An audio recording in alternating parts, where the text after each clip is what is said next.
এরা রাত্রেবেলা অনেকগুলা গাছ মানে 200-র মতো গাছ এখানে রাত্রে কাইটা নিছে, কাইটা ঘোড়াটা নিয়ে গেছে, মাথাগুলো এখানে ফেলাই রাখছে।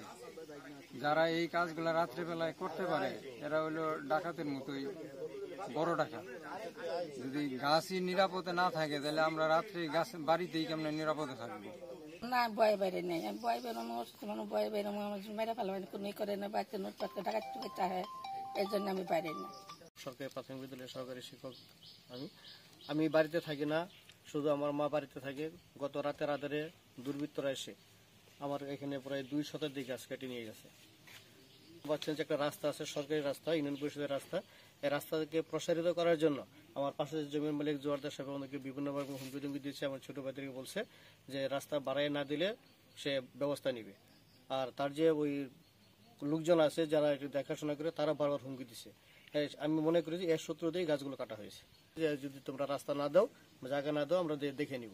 এখানে আমাদের যে আওয়ামী লীগের দূষর আছে, তারা প্রজেক্টের জোয়ারদারের সাথে কাজ করে। আমার মনে হয় যে তারাই এর সাথে জড়িত। প্রশাসনের দৃষ্টি আকর্ষণ করছি যাতে সুষ্ঠু বিচার হয়। প্রায় 2 শতাধিক গাছ কেটে নিয়ে গেছে।